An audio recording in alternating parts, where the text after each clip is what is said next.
it's the next level. What's the ETA? A team's on the way. They'll be there in a few hours. A few hours. I'm a civilian. I can't just push a button anymore. The target's secure. No one's seen him. We're 3 fucking miles offshore, Grace. What do you think? I think if there's a way to screw this up, you'll find it. Look, I just want me wife back. I know. Bring Langley the terrorist and you'll have her. Hey, you ever hear of an old soup called Liberty? The fuck's that got to do with anything? I'm not sure yet. How's your crew holding up? Yeah, all good. We are having a few laughs here, I'll tell you that. The target is the girl's brother? Yes, sir. You don't think it compromises her allegiances? Well, if it comes to that, I'll neutralize her. The compassion you show your team is truly touching.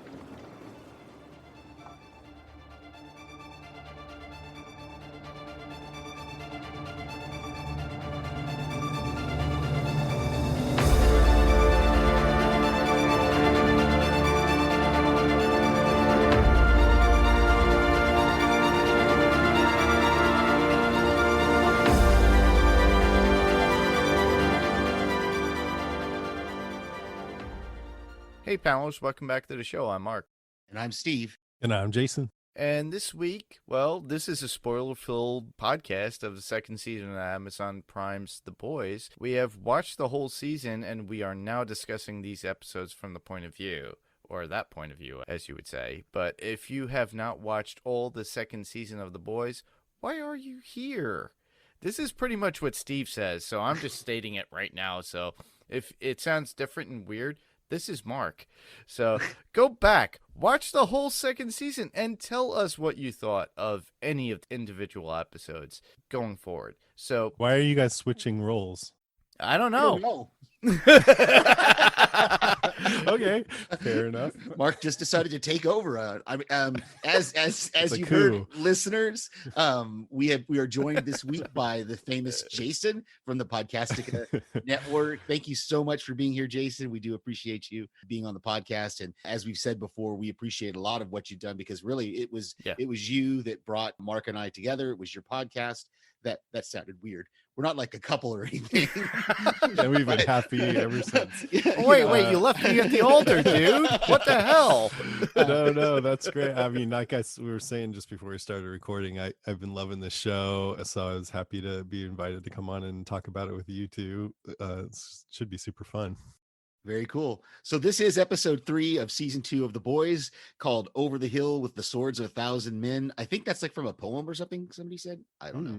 I think so. But the synopsis Sounds poetic. that IMDb gave us is: the boys take to the high seas to safeguard their prisoner. Homelander plays house, then pushes Ryan over the edge. Starlight is forced to make an impossible choice. Stormfront reveals her true character. Yeah. Oh, yeah. And it's funny because it says the boys take to the high seas, because one thing I did notice about this episode is they're on that boat cruising around while a lot of stuff is happening with everybody else. Yeah. Okay, fine. Which is also a spoiler, too, because we got that in the San Diego Comic-Con trailer, if you all remember, too. With so the whale. That was the one thing that we all were looking forward to, and I know we finally got this in this episode, and I just enjoyed that. As I was taking notes, I was like, oh, it's really cool to see finally like a live action version of an Aquaman like character with fish and everything. And then I remembered, oh yeah, except for the Aquaman movie. But other than that, I never actually saw the Aquaman movie. It was so. actually pretty really? Oh, okay. you should watch Yeah, that, I liked it. I really enjoyed that movie. So it's crazy. yeah, well, he's always ripped, and I could see every woman's appeal for that movie, though. But it's also just so much going on with that movie. It's like psychedelic almost. It's all over the place, and then you got Dolph Lundgren, you'd be like, oh, hold on. Khal Drago, isn't this? All right. Yeah, isn't Dennis Quaid? Is it Dennis Quaid or was it? Dennis Quaid is Huey's dad. Yes. Right. In real life. Yeah. But isn't he in Aquaman? He's not in Aquaman? No, Did I confuse that? Okay. For some reason, I thought he was. The guy who was in Watchmen as the owl. Okay. Right. He's in it. Yes. I forgot the actor's name, but yeah, he's in a bunch of Fargo stuff too, right? He's in. Yeah, he played Night Owl. Yeah. Yes. Cool. Anyway, So before we get into our top three, our highlights, what are you guys' general thoughts? We already kind of started talking about the episode a little bit, but what are your general overall thoughts of this episode?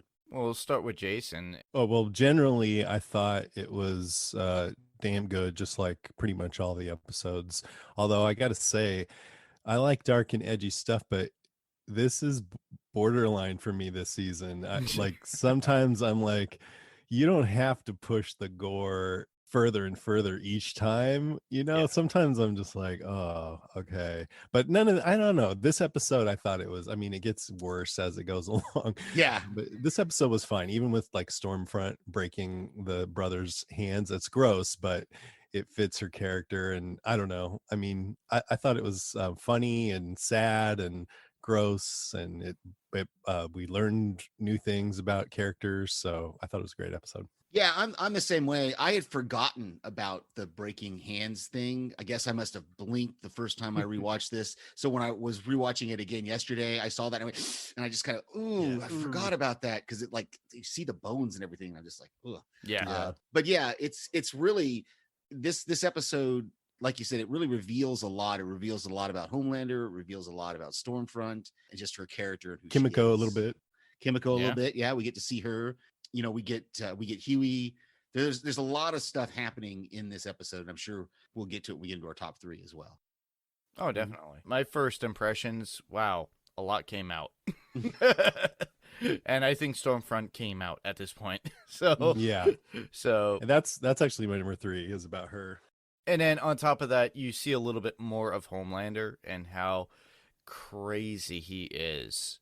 He is one crazy loon, honestly. Mhm. And I know, Steve, you and I already talked about the comic comparison about how Black Noir in the comic is the clone of Homelander. And then in the comic, Homelander goes crazy and dies. And then, Black Noir just goes even further in that perception of Homelander within the comic. So in this, we have a great diversity within the two characters, which I appreciate, and I just love for the fact that, okay, this could be a completely, totally different character with Black Noir, and then maybe eventually we'll see Homelander they find a weakness eventually, and they get rid of him. I mean, I haven't read the comic, but Black Noir I find really interesting, and Same it's here. in part because they're keeping him mysterious and they're just letting a little bit at a time, and it makes me want more, but I think they're smart to hold off. I didn't know he was a clone of Homelander in the comic, but it makes me wonder if they're gonna go that route, like you just kind of said on the show.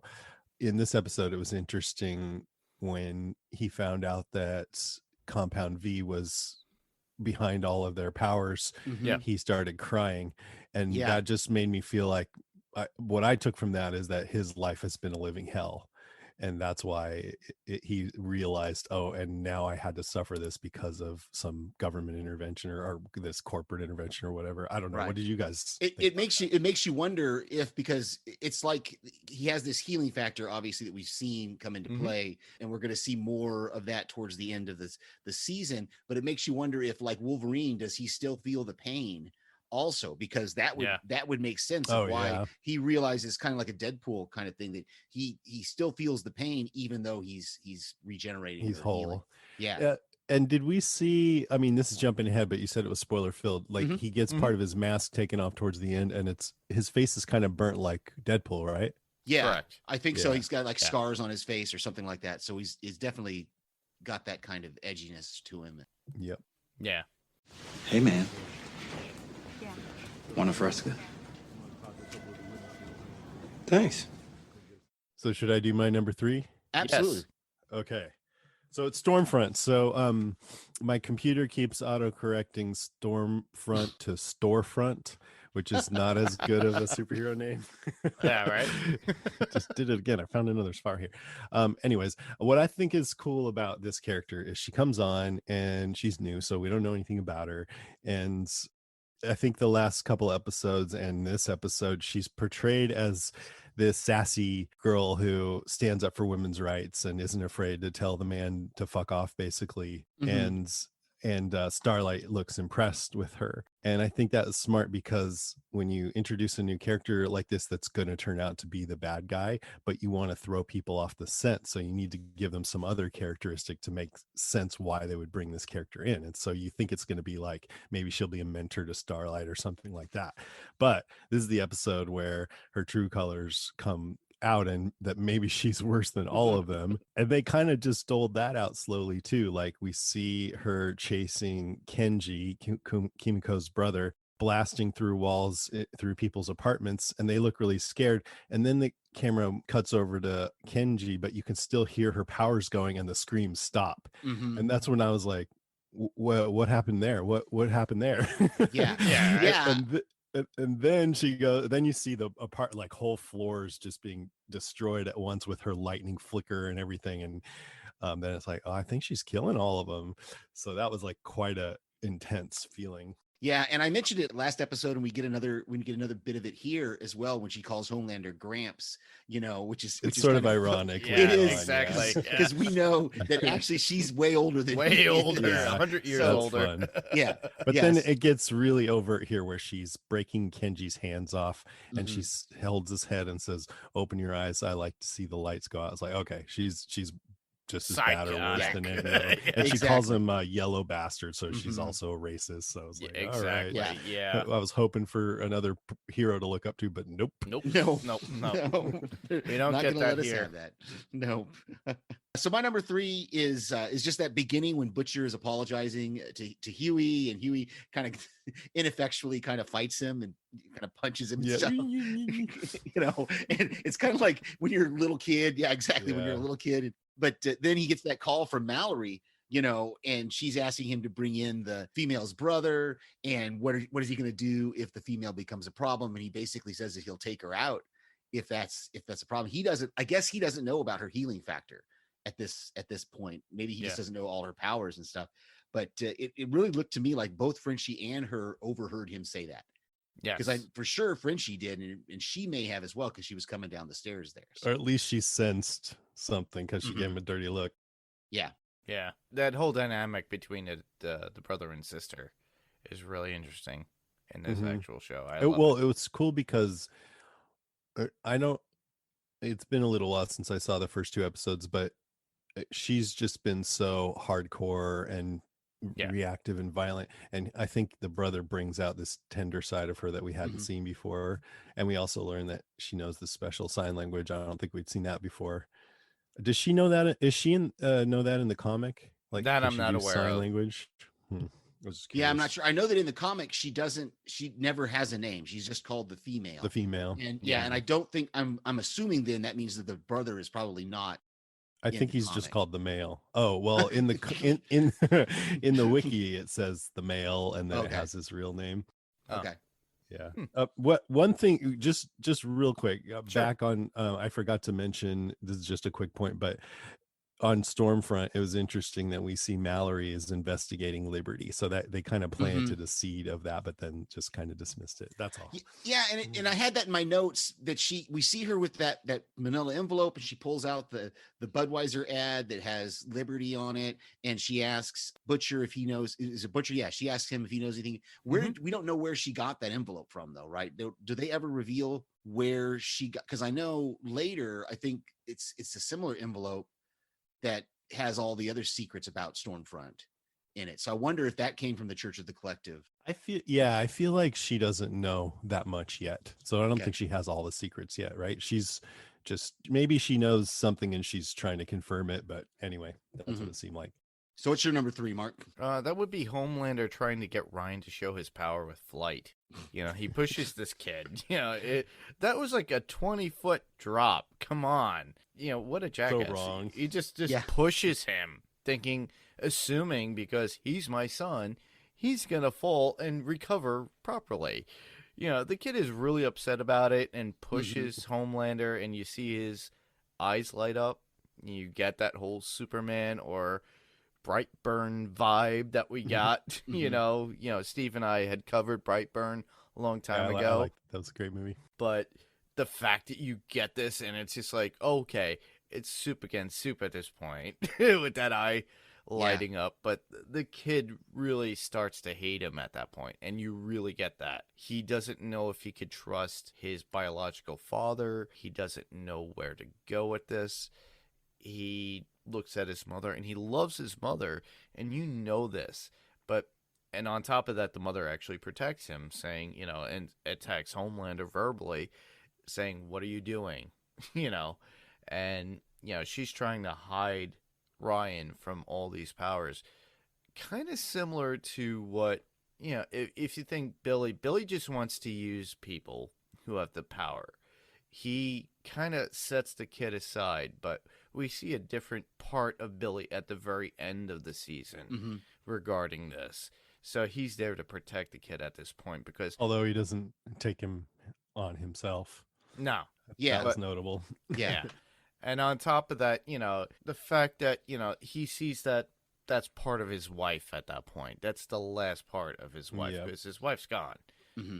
Sorry, spoilers, everybody. But kind of like, I would say, kind of like Kenji woke up something in Kimiko to bring out her humanity more. I think Butcher's wife brought out more of that in him. Exactly. Yeah, it's going to be interesting when we do get when season 3 comes out to see where Ryan is at, or if they have Ryan in it, and see if there is any sort of relationship between him and Billy, or if Billy just completely disregards him to keep him safe. That's going to be an interesting dynamic. He could end up being the biggest supervillain of all. You never know. You never know. Yeah. All right. So we're on to our number 2s. Yeah, Jason. I'll actually continue on with Homelander. I think he's a great character. He's so creepy. I mean, he's so powerful and he's such an asshole. And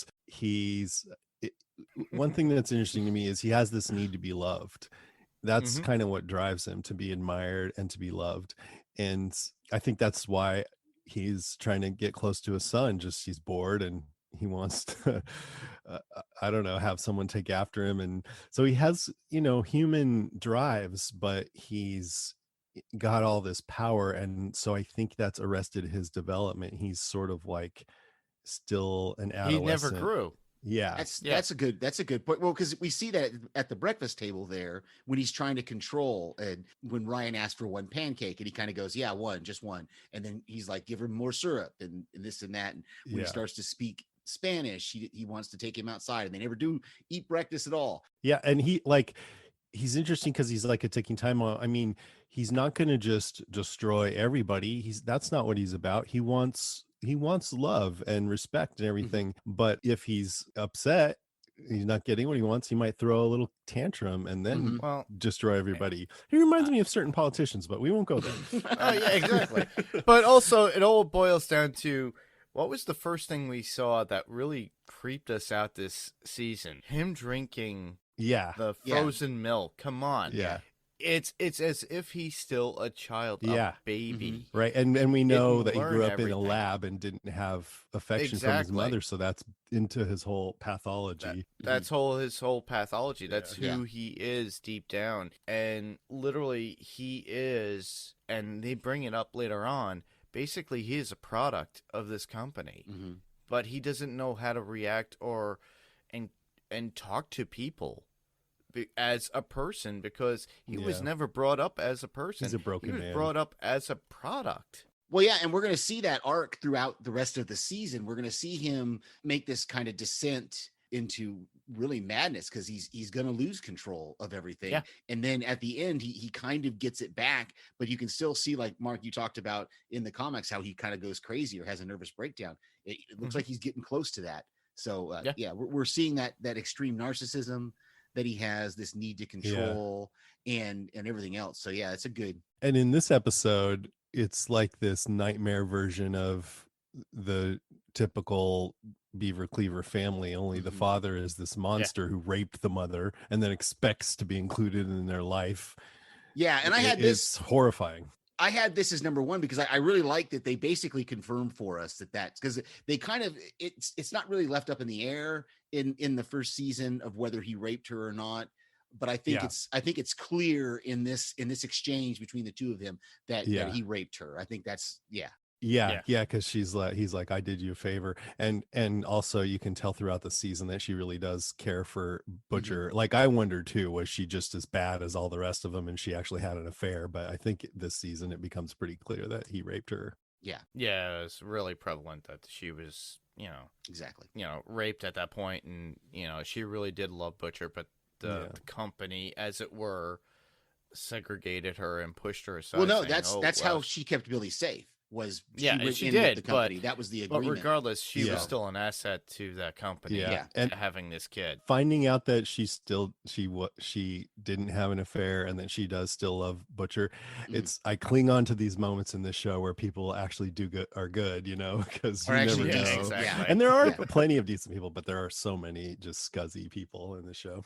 I think Oh, Mark and I talked definitely. about it last episode that really when you look at it, Frenchie and Mother's Milk Mother's are Milk, really yeah. they're really decent guys in the Yeah. end, that they're just trying to get by. And we're going to find out that Frenchie has this deep dark secret that he's been torturing himself with.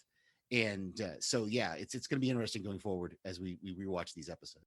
Huey is good, and I mean nobody's perfect, but Mhm. No. he's got a good heart, and so does Starlight. She's another one that I thought might go bad with the influence of the Seven. When she finally accepted her costume that doesn't cover up as much, I thought maybe she might just go full bore into that direction, but she hasn't. She's still a full-on hero, even in this episode, exposing Vought and everything. Yeah, She's trying Exactly. to. very good. Yeah, and that really goes right into my number 2, which is A-Train when he goes to Starlight after the Compound B is revealed to be how superheroes are made. And again, it's like we just talked about. Starlight is kind of doing what she has to do. And she kind of tells A-Train, well, if my betrayal comes out, I'm going to tell them that you knew about it, and you're going to be in just as much trouble as I am. And she says, and I love that whole exchange, because what we're seeing on some of these with some of these heroes, we're seeing the human side of them. Because like A-Train, when she Yeah. says something about it's not about the money, and A-Train says only people who always had money say that. right. And we kind of see this more softer side of A-Train. We see that and we know that from last season, that he kind of grew up in the projects, and being a superhero was kind of his way of getting out. Yep. Very true. Also, I think she has on him that he killed Popclaw, so that's Yes, more leverage. that's right. Oh yeah, that's always.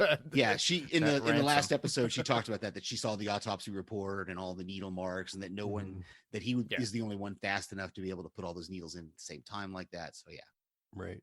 So yeah, that would lead me to my number 2, which would be we finally get that San Diego Comic-Con trailer scene Mhm. that we've been anticipating and wanting so much, and we finally got it. So the deep writing on the boat and his way of proving himself to Vought that he could be brought back into the Seven, and then Billy doing Fucking that whole scene. diabolical. That was so extreme, honestly. Billy just throwing the throttle, and the behind scenes thing. Actually, they talked about it on San Diego Comic-Con, which I enjoy. Is that apparently Carl Urban had the throttle and did push it so it could go right through. So they all felt that velocity of that. You mean there force. was actually a big thing to go boat. through? Was there something actually There was. It It was was a boat, CG though. so- The whale was So, CG. Yeah, Right, the okay. whale was definitely CG, They got a but real they whale, what? pushed it. no animals were harmed in the production of this. Exactly. We don't want Rima yet yelling at us. So, but we love her, and I do understand. But oh my god! But just even seeing a CG whale like that was like, oh my god! Yeah. And the aftermath and the prosthetics that go involved in that, I just loved it. Huey hanging Especially- out in the Yeah. Yes. just- Yeah, Jack Quaid just like staying there, and all I could think about is Billy Joel. Yeah, I'm good. for my second win. This is really really good, and it just escaped me. I have in my notes. I didn't notice it until this rewatch, but we get some more ideas of the Church of the Collective's influence, because Yes. they somehow got the information about the boat, about the police, and that's what she brings in. That comes from Adana, whatever his name is. She says this came directly from Allison Adana, and this is the information that's going to get you back into the Seven. And she gives it to Deep, and that's how he shows up out there before everybody else from the Seven. And they kind of, when they do show up, they're like, "What are you doing here, Deep? You're not supposed to be involved in this. So I thought that was kind of cool that I didn't pick up on that the first time watching it, but on this rewatch, I was like, oh, now I get it. Trying to prove himself. Yeah, and Yeah. and we're seeing, like I said, we're seeing how much the church has got its kind of claws into everything. Yeah, right. Trying to Not Pop influence. Claw though. She's gone. Well, my number one is about the Deep, and he for starting off to just be this character that you're like, okay, you're an asshole. I mean, I still think he's an asshole, but he's an interesting character because he feels lost. Mhm. It's really interesting when he starts talking about the fish, like, oh yeah, my buddies are so rowdy, you know, talking about some guppies or something. And he just, it's clear that his world of friends is these fish, and he's more alienated from people. He gets along and relates to the fish better, and people, when they hear this, they just think he's nuts, and so that makes him even more alienated from the people, and I think it makes him feel sad. And in here they're talking about how, you know, when he grew up, he had a lifetime of hearing fish in restaurants beg for their lives. And on one level, like a lot of things in the show, it's ridiculous and funny and silly, but also it's just deeply sad for this guy. Mhm. And with the whale too, like she's all, I was just worried about Lucy here, and Homelander's like, oh yeah, whatever. And it's kind of He funny. made a joke about it. But yeah. it's also, if you look at it from the Deep's point of view, it's like this creature that he knew and was connected with just got brutally murdered, and it could Exactly. be like if someone in your life got murdered. So Mhm. it's this show Exactly. totally does that. Huey is leaving the message for Starlight about that Billy Joel video where the kid is about to kill himself, and Billy Joel comes along and gives him his second win, and I realize that you're my second win. It's at the same time for me kind of cheesy and silly, but also really heartwarming, you know. Mhm. So Yes, Yeah. the show exactly. does that really well. Yeah, it's really cool. And like that's what I was saying earlier, that we're starting to see a different side of these heroes, even the ones that are quote Yeah. unquote the bad ones. You know, he goes and he tries to apologize to Starlight for what he did, and she Mhm. basically tells him to, you know, to F off. Right. And then Stormfront kind of says the same thing to him. And so you see this fact that he's trying to get redemption, but it's not every time it's in the first season, it was funny when we saw those kind of things happen to him, but now we're seeing the A tragedy. little Like, sad. yeah, like And you here, just said. even when he's talking to her, he says, I'm going to do everything in my power to renew my light, not just for you, but for all the female people. So that just shows again, like, that he's not quite on everybody's, you know, he should say women, not the Right. female people. Right, exactly. Exactly. He's still not totally there yet. He hasn't figured out. Yeah. Really good. So I had to switch things up a little bit. We kind of already talked about my number one. So I'm going to go into my notes a little bit here that I really liked. And it didn't occur to me until this watch that the name of the boat, I mean, I knew the name of the boat is My Big Wet Dream, but I think there was a line in the first season to Huey. I think Butcher or somebody was giving Huey everything that he needed or wanted, and Huey wouldn't accept it. And they're like, you could mess up a wet dream. And so I thought that was kind of cool that maybe that's a callback, or I might be totally forgetting what happened. in the That's first pretty cool season. though, if it's a good callback. Yeah, though. yeah. So I thought that was kind of cool. And I had to go and actually I had to look back in the last episode to remind myself, because I was like, wait, did we watch that? Did we see this video in the second episode as well? And we did. So this song, Yeah, we did. you know, my second wind is kind of been recurring in these last two episodes. Yep. I was just gonna say about that. I love that he loves Billy Joel in general. Yeah. It's just a funny, and I like Billy Joel. He's Yeah. a great songwriter. Same here. And the lyrics to that song, you're having a hard time and lately you don't feel so good, you're getting a bad reputation in your neighborhood, it kind of fits. So Yeah. it was a cool opening. Yeah, definitely. My number one would be Mother's Milk pleads to Butcher in the cave about easing up on everybody. You know, that they are all being way pressured, and Huey is just showing all the signs of falling apart due to everything that Billy's been doing. Billy's that kind of, I'm not saying that Negan character, but kind of pushing somebody to get what they want, and he's not looking at the person as a person. He's just utilizing them as a tool. Mm-hmm. You know, he points out that Huey's like the canary. You know, Mother's Milk points out to actual Billy that, you know, Huey's the canary in the coal mine. Mm-hmm. You know, without the canary to help him, Billy won't get what he wants, which is his wife back.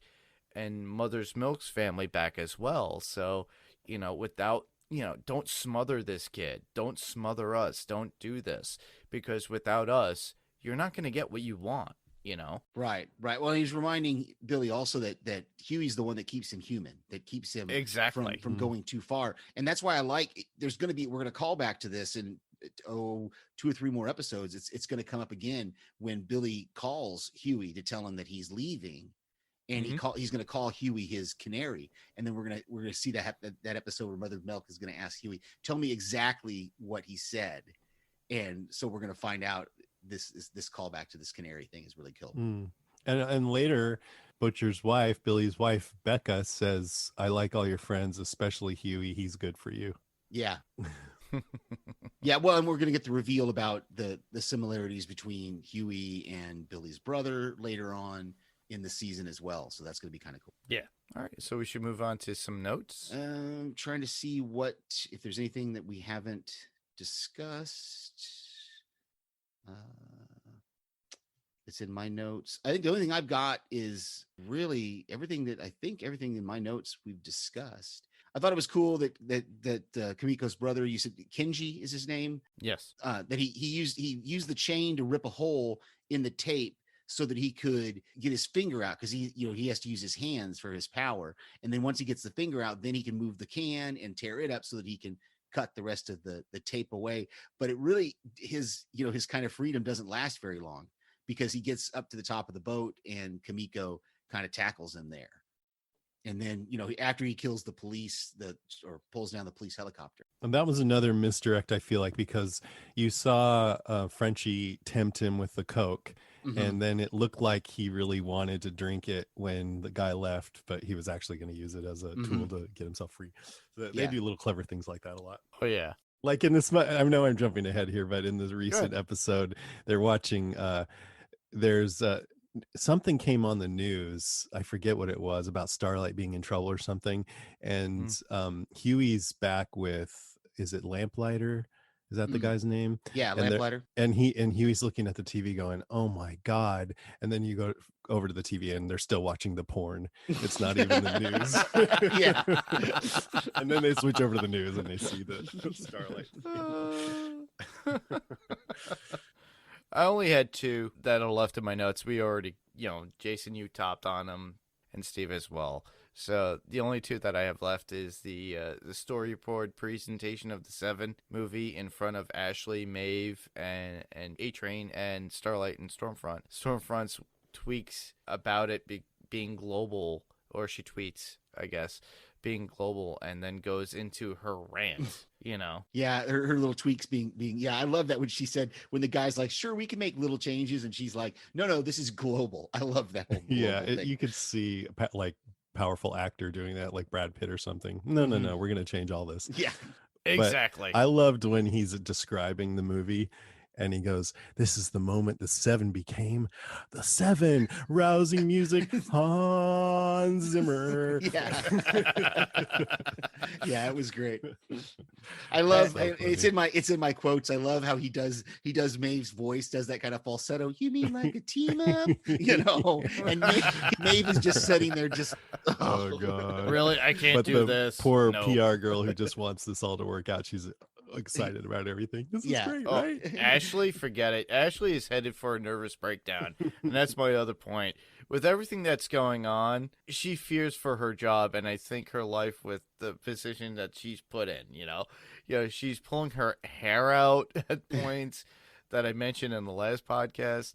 Was it Chloe Minifie? Yes, Colby Minifie.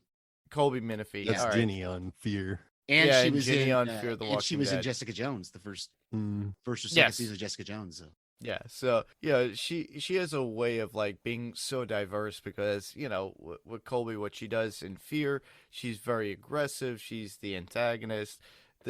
She's the subservient little host to deal with all these people. And then with Jessica Jones, what would you say she was in that, Steve? Oh, she was the frantic sister, right? She was kind of had a hippy dippy kind of side to her, but at the same time, when she gets, she had definitely a manic kind of way about her, but she was definitely less like it was many years ago, so she was younger and she played much younger than what Ashley is as well, I think. But so. yeah, I'm just saying that she plays a variety of different Oh characters. yeah, at for this sure, point. for sure. Yeah, so it shows her stretch as an actress. Mhm. So I thought that was pretty cool. But I just find it funny because towards the end, you actually do start to see some of her hair missing on her head. So it's just like you could see, it's like, oh, this is really taking in. Wow. Not a great job to have. No, No. So this is a time where we move on to quotes. I didn't do and my notes. I got a couple. You got Oh, a yeah. few quotes? Yeah. Is that right? no, he's got notes. He's got yeah, notes. just a couple. Oh, okay. Yeah, Sure. When the Deep is standing on the whale with his fist at his side, it spouts off its blowhole and it kind of gets in his face a little bit. That reminded me of this time when I was on a whale watching tour on this boat, kind of like the one they were on, and the whale came right up to the side of the boat, and the people running the tour were like, this never happens, it's crazy. So we were all like 20 of us leaning over the side of the boat. It was kind of tipped and looking, and then the whale spouted off and it smelled like fish guts. It was disgusting. We're all like leaning over and then we're like, oh, leaning back away from it. I'm glad you bring that up because I noticed that in this last watch that he kind of does that superhero pose on the top of the whale, like Yeah, it was iconic, but it didn't turn out so well. Unfortunately. Yeah, it's true. You mentioned the storyboard for the Dawn of the Seven movie, and Yeah. I was looking at the characters. I definitely saw Translucent, the Deep, Homelander, Queen Maeve, and Black Noir. That's 5. Lamplighter, was he in there? I didn't see him on the story. I think I think He might have been to the right, or the right, or the could left. I'm be, seeing. but like A-Train replaced somebody. Yeah, and I think there was somebody else who he had like a cowl and with pointy ears, kind of Batman-y, but he had like an M. So I don't think that was A-Train. No, Yeah. I think that was No. that. I can't remember what she called him in the first episode. She said you've now been here longer than blank. So and so. Oh, okay. Yeah, like Oh. Master Runner or something. It wasn't Right. Master Runner, but like something like that. Magnificent. I don't Master remember. Bator. And then the only last note I had is we saw Congressman Newman on TV demanding an investigation into all of this, and Yeah. so I imagine it must be really interesting for you guys to go back and watch it, knowing what you know, and see the little seeds planted and stuff.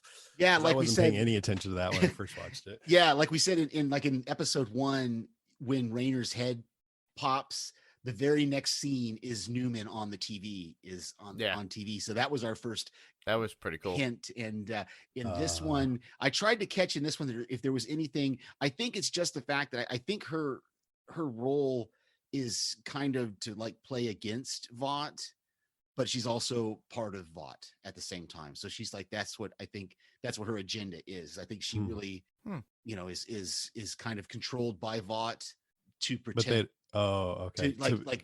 To put yeah. up this faux opposition kind of. Yes. Yeah. Interesting. I think that's what in the I think there's a comic book character similar to that's kind of their role. I think the guys on TV podcast industries talked about that. That's cool. Do you have any other notes, Jason? Nope. Okay. So quotes. Jason, you could go first. Just do one. Yeah. Yeah, if you want. I liked Butcher teasing Huey. He's like, how long are we going to be sulking about like some Ponzi eyeline wearing emo twat? He's so good. His lines are so I good. know. Let me just that's do one so more because it's distinct. the only other one I have. But Huey's like, when he's like, everybody's giving him props for exposing Vought. It's on TV, and he's like, Butcher's like, whatever, and Huey's like, you can't even give me this, can you? Not one goddamn win. He goes, I'll tell you what, when we're all done here, I'll buy you a nice big family-sized bottle of top shelf lube, and I'll tickle your balls till you beg me to stop, and even then I won't. I just won't do it. That was great. Yeah. I love that scene. I loved. I've got a couple that we haven't already talked about here. I loved when Stan Edgar, when you said like when the PR person, when the Compound V thing gets released that they don't know where Homelander is. And Stan Edgar says he will know when I want him to know. Just keep the rest of the infants on 99 in check, will you? So I thought that was great that they have the top floor of the building, but the executives have a lower floor. The guys that actually run the company have a lower floor than the heroes. Yeah. And that's the way Homelander Yep, demands it, exactly. I'm sure. Oh, And then definitely. the only other one I had was when the police approach the boat, Billy says, "Well, a stranger is just a friend you ain't met yet." That is true. I thought you said this was Yeah, you said this is your friend's boat. Well, a stranger is just a friend you ain't met yet. So it was great. All right. Well, I'll only put the one that I have that I thought was pretty good.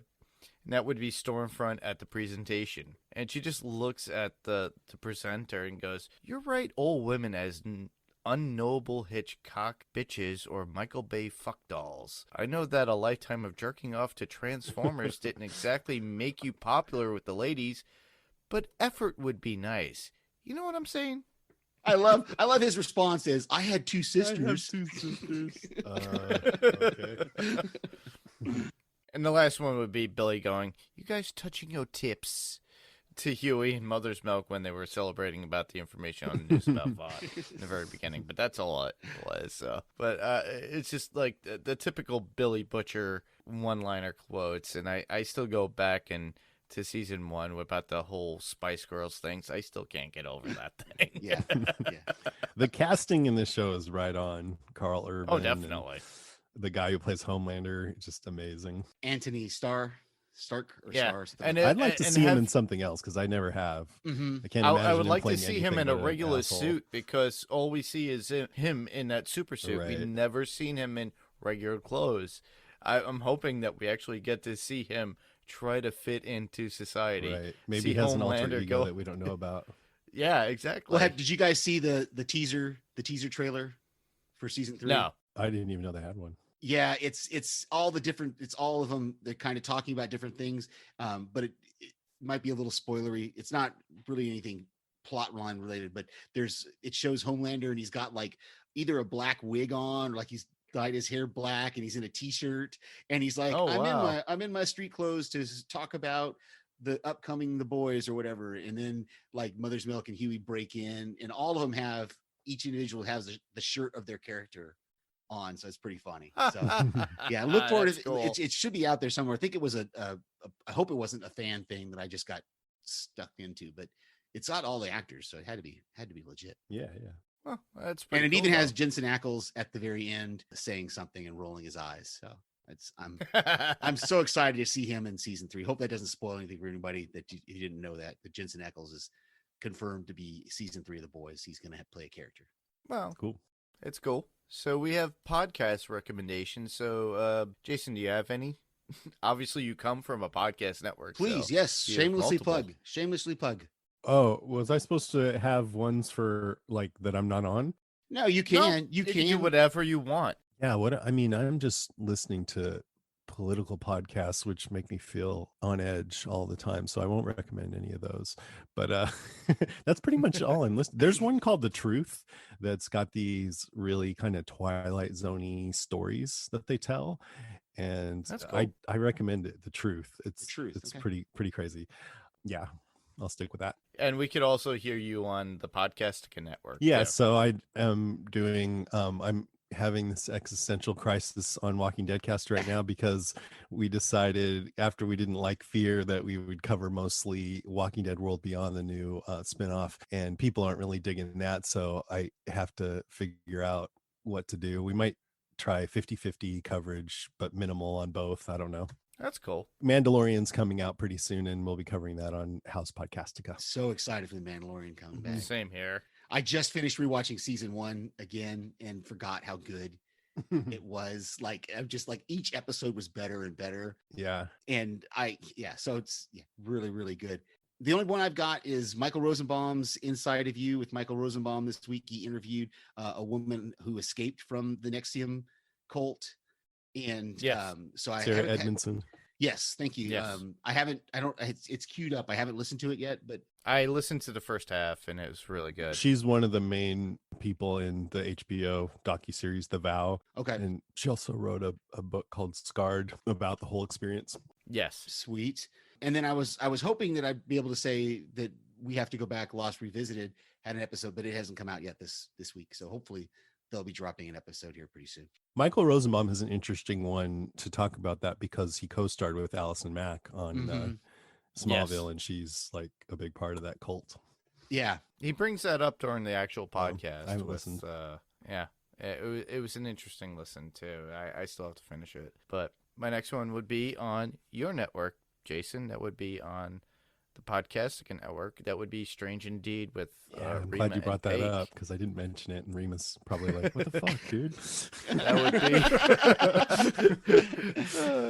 would be their coverage of The Haunting of Bly Manor, and they're moving on to episode 3, I believe, this week. So I'll good that show. be watching that Yeah. soon. Haunting of Bly Manor. I had a laugh too because I was taking my niece home with me this weekend to stay for the weekend. She fell asleep during the podcast, so I guess her day was not so great at school because she actually physically went to school. So, but she actually said she watched the episode, and she goes, "Oh, I'll listen to the podcast." Nice. So I think she does enjoy the podcast and she does enjoy the show. So listen to Rima and Paik on Strange Indeed. And then also don't forget Rima and Jason on that same feed are covering the Great British Baking Show. Correct. Yeah, we decided to do something strange indeed and cover that. Yeah, and get fat at the same time for those people who are not on keto. It's really fun. It's really been fun to do it. We just got through a chocolate week. Next week is Patriot Week. Super fun. I've got it. It is queued up next on my list of podcasts that I'm listening to. Wendy came on with us this week. I saw that. Yes. So I'm excited to hear her. And she'll be on Adrenaline Cinema soon, everybody. So check that on the Pirate Car Entertainment Network. So with that, how could people submit their feedback, Steve? To submit your feedback, you can go to our Facebook page, which is Panels to Pixels, facebook.com/Panels to Pixels. I do this every week, and every week I try to be a little bit different. So go to our Facebook page, facebook.com/Panels to Pixels. You can check out our website, which is panels to pixels podcast.com. We can be heard on just about every podcast player of choice, I think. Mark said one last week called Deezer. I didn't even know there was such a thing. So apparently we're on that. We're on Bulldozer. I don't know what Bulldozer. That's not true. But we're currently on Spotify, Apple Podcasts, Google Podcasts, and Amazon Music. Yeah, So yeah. you could check us out there. Eventually, the other podcast networks will be for there sure, too. for as sure. well, You can as also far as send us. hosting. You can also send us an email at panels2pixels1@gmail.com. That's panels to pixels 1. The TO is spelled out right in the middle, and the number 1 @gmail.com. We are also on YouTube. Panels to Pixels podcast. So go there, give us a thumbs up, subscribe, and check us out. Awesome. So next week's episode is episode 4 of the second season. So please send us any of your feedback as you want. Obviously, we're doing a spoiler-filled podcast for the second season of The Boys. So if you watched ahead, just put in your description of what you've watched and just tell us what you felt about that particular episode. And we'll read it or play your voicemail for that particular podcast. And where can listeners listen to us? Well, Jason, where could you be listened to? If you go to podcastica.com, you can find links to all my podcasts. Awesome. Cool, very cool. I'm right here on Panels to Pixels, obviously, which is on the Next Level Podcast Network. I also joined Mark on the Adrenaline Cinema podcast last week for Lethal Weapon. That's on the Pirate Core Entertainment Podcast Network. I send various voicemails to the Podcastica shows, as Jason just talked about, so you can hear my voice on some of those Podcastica Network shows Yeah, as well. this is the first podcast I've been on in a long time where you didn't call in. I know. It's What about you, Mark? Where can our listeners catch up with you? Well, I can be found right here on Panels to Pixels as well, just the same as you, sending out feedback to all my friends, just like Jason, Rima, Paik, everybody, all my friends that do podcasts, and I send my feedback to their particular podcasts. as well. So you can find me here on the Panels to Pixels podcast, which will remain here, but I'm also on Adrenaline Cinema, which you co-hosted last week, which you already explained to the listeners. You were on the Lethal Weapon episode, which I am so happy that you were on. And with that, next week's episode, listeners, if you're into Adrenaline Cinema podcast, well, next week I have my friend Daphne, who is part of the Pirate Core Entertainment Network, and she's going to be on the movie coverage of Battle Royale, which came out in 2000. It's a Japanese movie, so That's cool. if you're not into subtitles, I haven't seen don't- that. This will give don't me an watch it. excuse. I've wanted to see it for a long time. yeah, do Check so, it out. because I've been following that movie since it came out. So You know, when I first heard the plot, I think I thought, oh, that's too dark for me. But now I'm completely desensitized. It seems tame. I'm ready to watch it. So yeah, you could find me here on Panels to Pixels, sending out feedback to other people, as well as my other podcast on Adrenaline Cinema on the Pirate Core Entertainment Network. And that's pretty much it. So thanks everybody for listening. I'm Mark, I'm Steve. And I'm Jason. and this was Panels to Pixels, and we'll see you on the next panel. Good night, everybody. Good night. Good night.